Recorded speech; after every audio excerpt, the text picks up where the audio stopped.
All right, for day one, we got your lower push, upper pull. So today's focus again is gonna be our lower push, which is mostly glutes and quads. I said today the focus is gonna be on glutes, right? And that upper pull, right, is usually our lats and our center of our back today because it's not our primary, it's gonna be the secondary. We're gonna work the smaller side of that, which is more center back, so rows, things like that. We're gonna start with a warm-up, of course. First exercise in warm-up is gonna be Spider-Man lunges. Every warm-up we use, I said, is to kind of get you to the next exercise or get you, you fired up and primed for what you're gonna see later in that exercise.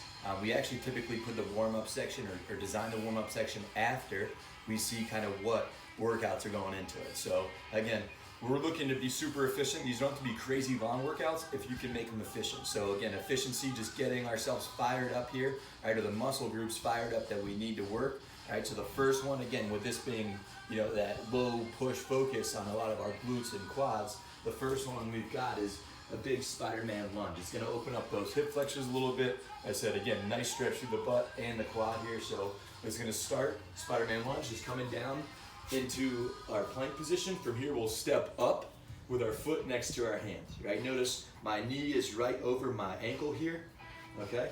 I wanna drop that inside elbow down towards my ankle. From here, I'm gonna rotate, keeping that knee still.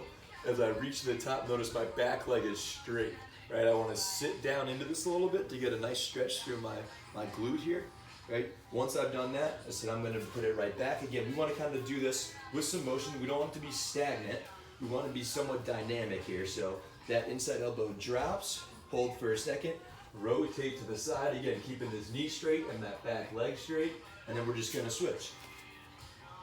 Dropping that knee or that elbow down, rotating up again, staying somewhat dynamic. We want to fire up. Again, it's just a warm-up to increase that temperature of the muscles. Right from there, we're going to go to seated chops. All right. Again, with that upper pull, we're going to focus on this coming from our back and pulling across, right? As we rotate down, you'll get a little bit of work in the center of your back. So again, we're not just going to do toe taps here or ball taps.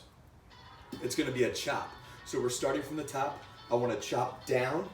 When I get to the bottom of that motion and I chop down, I wanna control it so it's nice and slow here. I don't wanna just flail around, especially because we're spinning around our spine. We wanna be nice and controlled, and then I'm gonna control the chop back up as well. Again, controlling the motion at the bottom of your chop and the top of your chop. And then we'll just go across, right? So chop, chop, chop, chop. It's two motions, rotating around your spine, right? You can keep the ball or whatever weight you're using close to your body here, right? Just turning over our shoulder, coming down. Just a little bit of motion, again, around your spine to fire up the core here and put a little bit of work into your back as you pull down, right? And as you're in the center of your back,